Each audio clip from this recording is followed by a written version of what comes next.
Ciao a tutti e bentornati sul canale. Siamo arrivati a metà della nostra avventura. Dopo aver attraversato Emilia-Romagna, Marche e i 3 giorni a Montelupone, ora siamo in Umbria, la terza regione del nostro on the road. Per me è la prima volta in questa regione e non vedo l'ora di scoprire tutti i posti incredibili che ci sono qui. Prima di iniziare, come al solito lo sapete, se volete sostenerci iscrivetevi al canale e ora venite con noi in Umbria.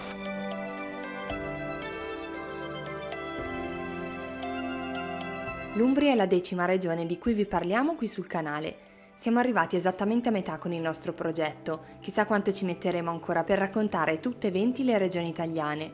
Ma ora concentriamoci sui posti pazzeschi che abbiamo avuto la fortuna di visitare nel cuore verde dell'Italia. Avete già un'idea su quali potrebbero essere?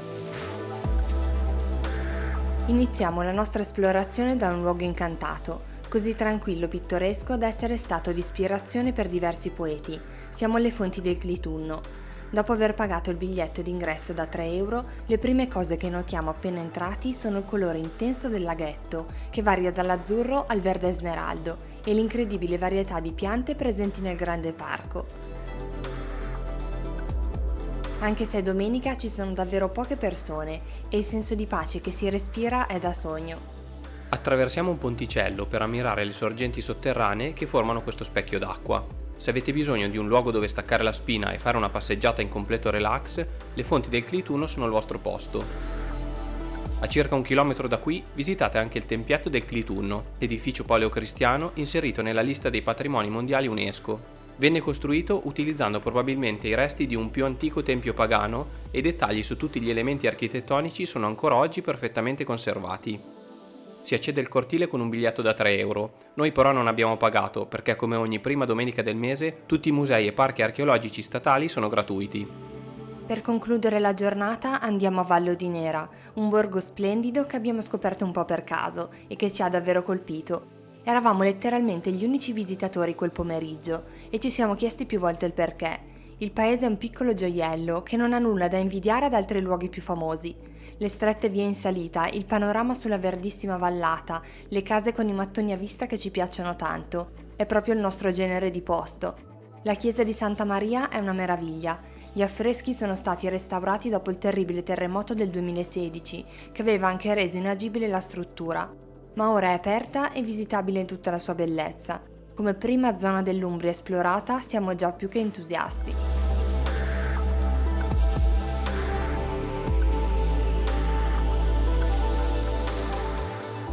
Spoleto è stata davvero una sorpresa, una città non molto grande, perfetta per una visita di un giorno, con un centro storico splendido e super curato.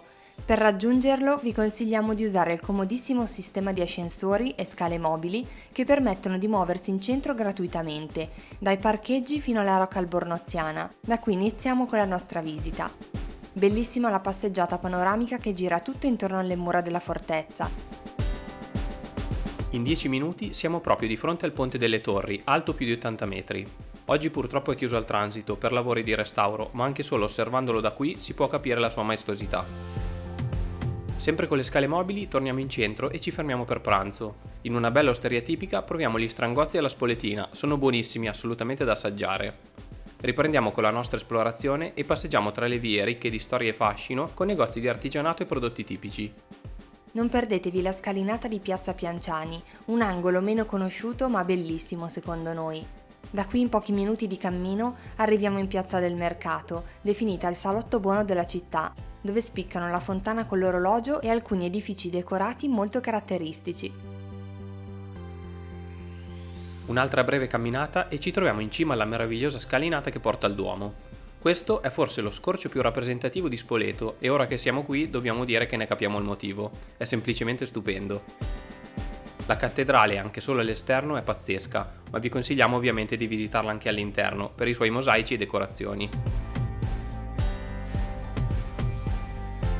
Ci è piaciuta così tanto Spoleto per la sua atmosfera rilassata che non avremmo voluto andarcene e saremmo rimasti volentieri di più se avessimo avuto tempo.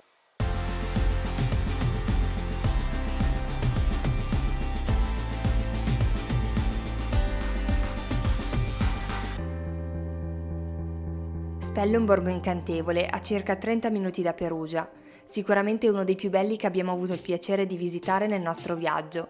In primavera si riempie di fiori e piante di ogni tipo ed è bellissimo, ogni angolo andrebbe fotografato. Noi abbiamo lasciato la macchina nella parte alta del paese, vicino a Porta Montanara.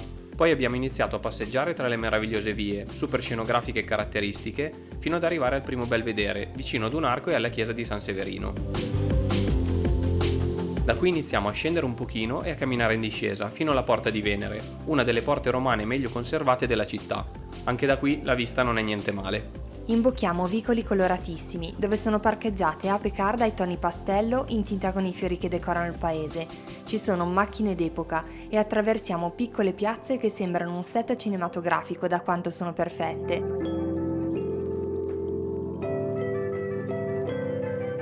Se potete vi consigliamo di restare a Spello fino a sera, perché il caratteristico rosa antico della pietra con cui è stato costruito tutto il borgo risplende in modo particolare al tramonto. È ancora più suggestivo con la luce della sera secondo noi e con tutti i lampioni accesi. L'abbiamo amato. Se come noi dormirete nei dintorni, ritagliatevi un'oretta la mattina per andare a Rasiglia, piccola frazione montana del comune di Foligno a 600 metri di altezza. È attraversata da diversi limpidissimi ruscelli che rendono il suo aspetto davvero unico. L'acqua del bacino più grande, su cui si affacciano alcune case e un vecchio mulino, è di uno splendido colore blu grazie alle sorgenti.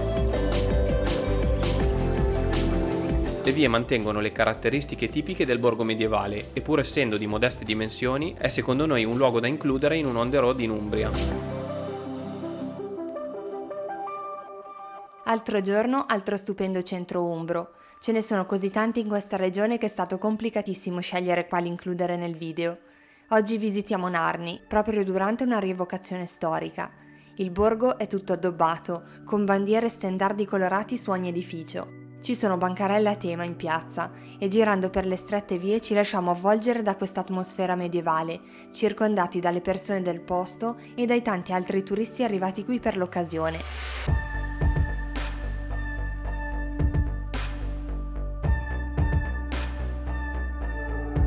Appena fuori dal centro storico parte un sentiero ciclopedonale di 6 km, costruito sul tracciato della vecchia ferrovia e immerso nel verde, che costeggiando il fiume Nera porta fino a Stifone e alle gole del Nera. Qui il corso d'acqua forma delle piscine naturali a dir poco sorprendenti. Il colore del fiume va dal blu intenso al verde brillante, è uno spettacolo naturale incredibile. Attraversando il Ponte Nuovo scopriamo il pittoresco e piccolissimo borgo, prima di arrivare in pochi minuti di camminata ad un altro punto eccezionale, reso ancora più iconico dai resti della vecchia centrale idroelettrica. L'acqua è così trasparente che riusciamo a vedere perfettamente sul fondale. La visita a Narni e l'escursione alle gole del Nera sono perfetti per unire storia e natura in una giornata fuori dall'ordinario. Gubbio è una cittadina medievale dove ho bellissimi ricordi di una vacanza passata con i miei genitori e mia sorella. Sono felice che possa vederla anche Paolo. In questi anni non è cambiata molto ed è sempre meravigliosa come la ricordavo.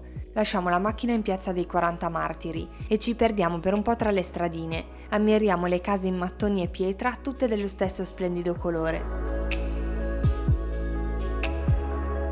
Saliamo fino in Piazza Grande, dove non può passare inosservato il maestoso Palazzo dei Consoli, edificato nella prima metà del 1300. Con la sua torre campanaria è così imponente da essere visibile da ogni parte della città.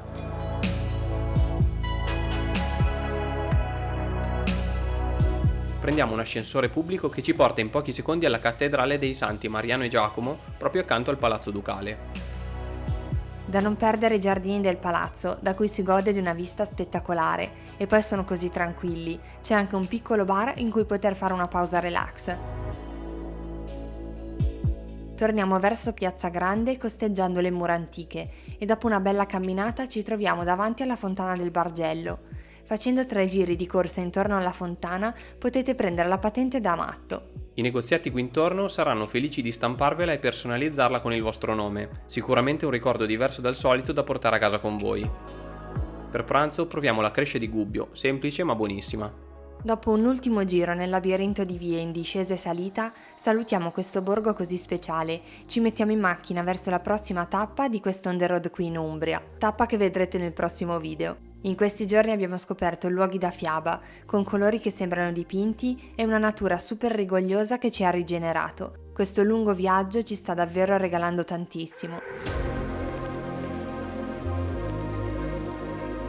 Grazie per essere stati con noi anche in questa avventura e per essere arrivati alla fine del video.